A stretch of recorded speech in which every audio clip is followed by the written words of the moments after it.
قال علي بن أبي طالب رضي الله تعالى عنه ما نزل البلاء إلا بذنب ولا رفع إلا بتوبة.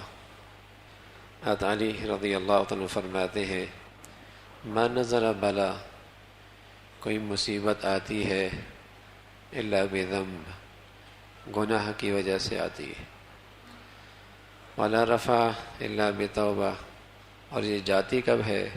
جب توبہ سچی ہو۔ مصیبت آئی، مصیبت کی علامت یہ نہیں ہے کہ آدمی بیمار ہو جائے، یہ مصیبت نہیں ہے۔ مصیبت کا معنی بیمار ہونا نہیں ہے، بلکہ اللہ کے نبی فرمانے لگے جس کی دو آنکھیں اللہ نے دیں اور پھر چلی جائیں، بردین دو آنکھیں چلی جائیں، تو اللہ کے ہاں اس کی جزا سوائے جنت کے اور کچھ نہیں۔ مصیبت یہ ہے کہ جب وہ آزمائش کی گھڑی میں آ جائے تو شکوے آ جائیں، شکایت ہو جائے، اللہ سے اور دور ہو جائے، اللہ سے اور دور ہو جائے، یہ آنے والی مصیبت ہے کسی گناہ کی نحوست سے آئی۔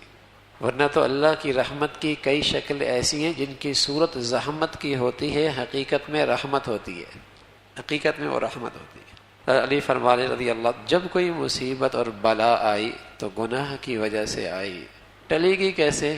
وظیفوں سے۔ کیسے ٹلے گی؟ الا بالتوبہ، سچی توبہ سے، سچی توبہ سے، صحیح توبت سے۔ وضو میں پاؤں کوئی نہیں دھوئے تو وضو صحیح کوئی نہیں ہوا۔ 4 رکعتوں والوں نماز میں 3 رکعتوں کے بعد 1 رکعت کوئی نہیں پڑھی، نماز صحیح کوئی نہیں ہوئی۔ روزہ 1 گھنٹہ پہلے افطار کر لیا، روزہ ٹھیک کوئی نہیں ہوا۔ حج کے اندر عرفات میں کوئی نہیں گیا، حج کوئی نہیں ٹھیک ہوا۔ عمرہ کرنے لگا، بال کوئی نہیں کٹوائے، عمرہ ٹھیک نہیں ہوا۔ تو میرے عزیزو، اسی طرح کچھ گناہ چھوڑ دیے، کچھ رہنے دیے اپنی زندگی میں، توبہ کوئی نہیں ٹھیک ہوئی، توبہ کوئی نہیں ٹھیک ہوئی۔ ہو سکتا ہے جو زندگی میں 2 چند گناہ لگا رکھے ہیں نا، انہی کی نحوست سے یہ بلائیں آ رہی ہوں۔ بربادی کے لیے تو 1 گناہ بھی کافی ہے، ہلاکت کے لیے تو 1 گناہ بھی کافی ہے۔ تو حضرت علی رضی اللہ عنہ فرمانے لگے کہ جو بھی مصیبت آئی ہے کسی گناہ کی وجہ سے آئی ہے، کسی گناہ کی وجہ سے۔ علی ہے، علی رضی اللہ عنہ، اللہ کے نبی کے صحبت یافتہ، علم کے دروازے۔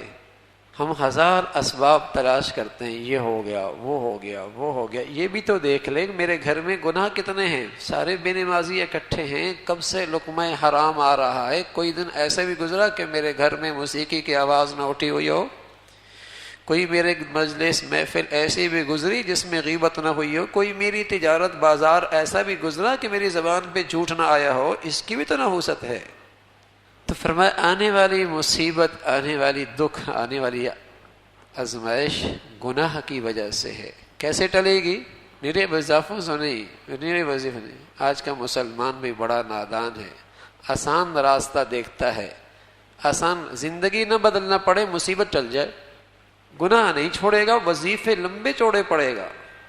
اگر کوئی اس کو 5 سال کا وظیفہ کہہ دے وہ بھی ایک ٹانگ پہ کھڑو کے پڑھ لے گا، لیکن جو اس کی زندگی میں رچے بسے گناہ ہیں انہیں نہیں چھوڑے گا۔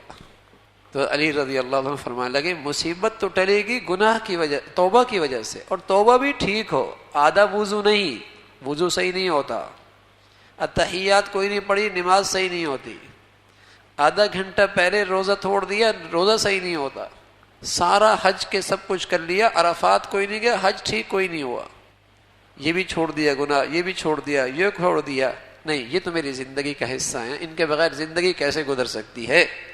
اس کے بغیر تو بہت مشکل ہے زندگی۔ یعنی اس کا کہنا زبان اندر سے، زبان حال سے یہ ہے کہ ٹھیک ہے اللہ کو بھی راضی کرنے سے زندگی گزرتی ہے، لیکن شیطان کو بھی ناراض نہیں کر سکتا، کیونکہ زندگی اس کو ساتھ لے کر ہی چلے گی۔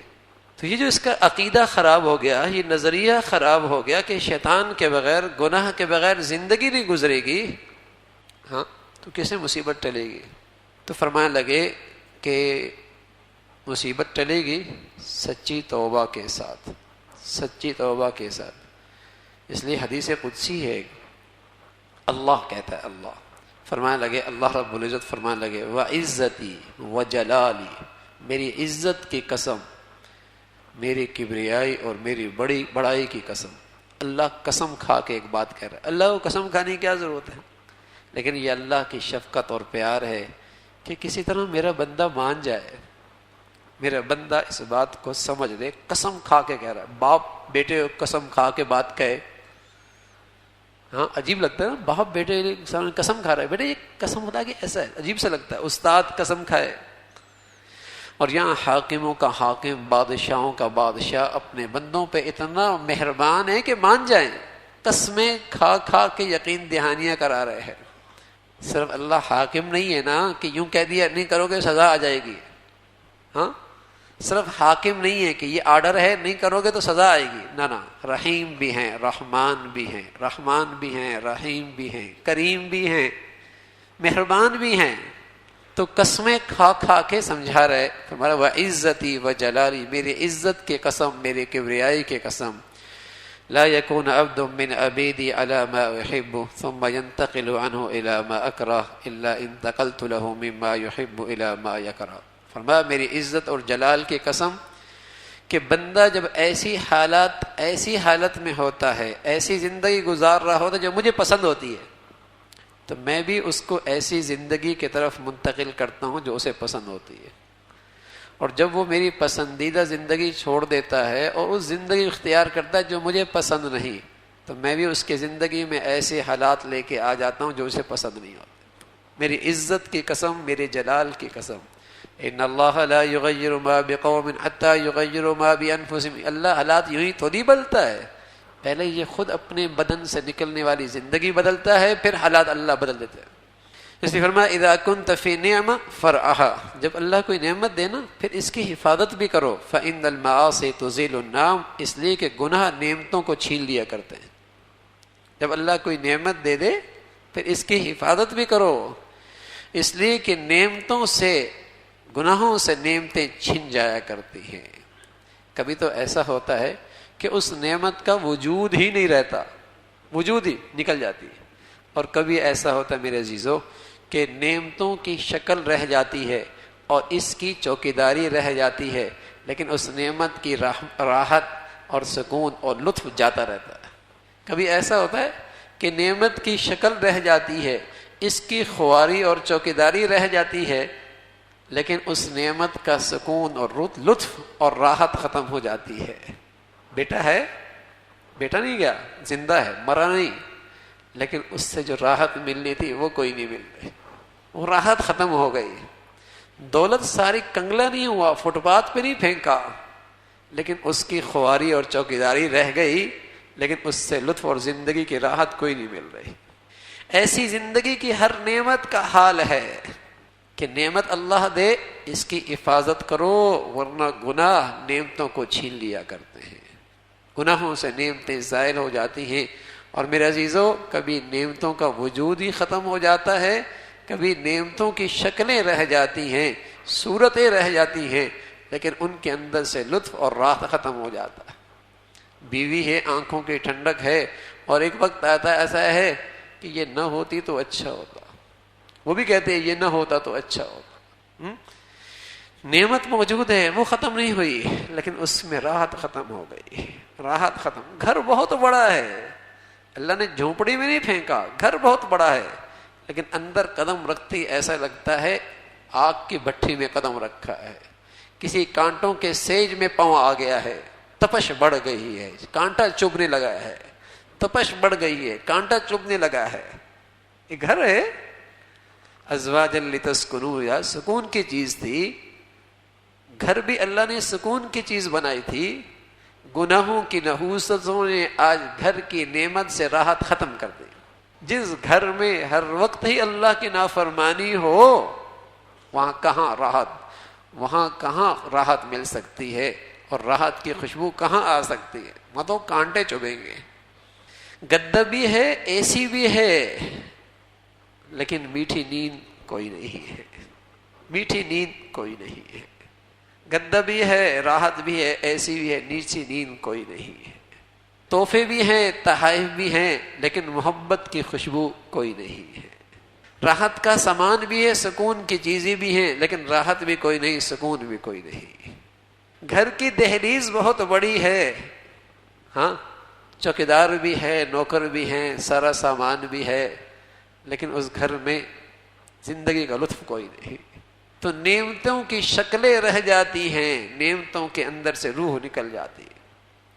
اور اللہ کہہ رہا ہے ایسا ہی نہیں ہوتا.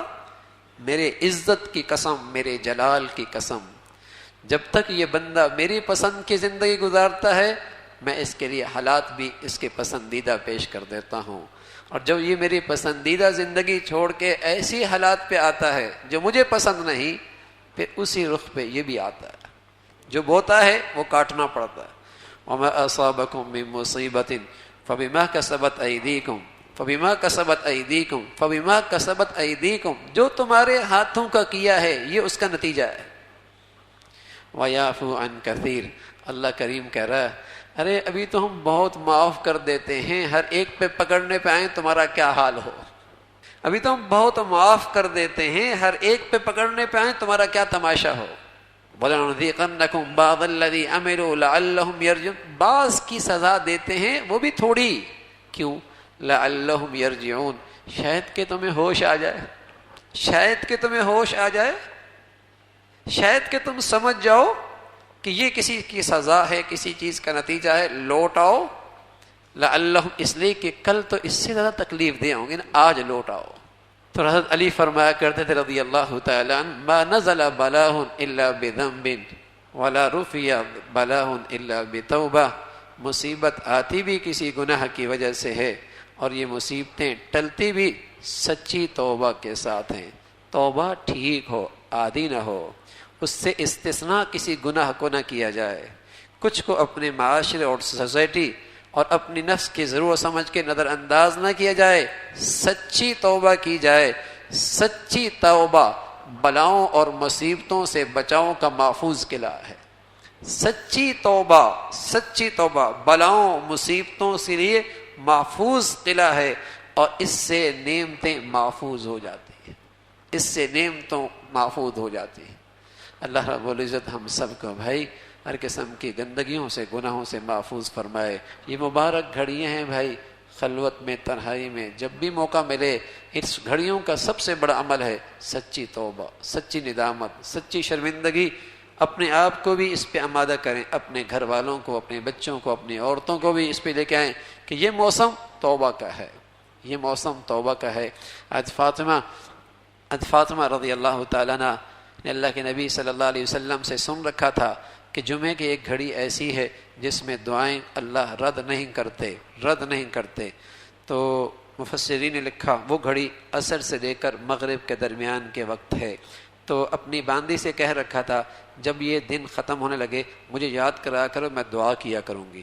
تو میرے عزیزو، رمضان بھی ہے ہاں، اور آخری عشرہ بھی ہے، اور پھر جمعہ بھی ہے. اللہ کرے ہمیں توبہ کی توفیق ہو جائے، ہمارا کام بن جائے، ہاں ہمارا کام بن جائے. اللہ ہمیں توبہ کی سچی کی توفیق نصیب فرمائے، اللہ عمل کی توفیق نصیب فرمائے.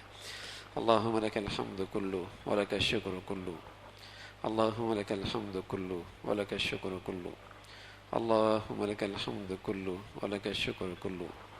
اللہم اعنا علی ذکرک و شکرک و حسن عبادتک، اللہم اعنا علی ذکرک و شکرک و حسن عبادتک. نستغفر اللہ نستغفر اللہ نستغفر اللہ.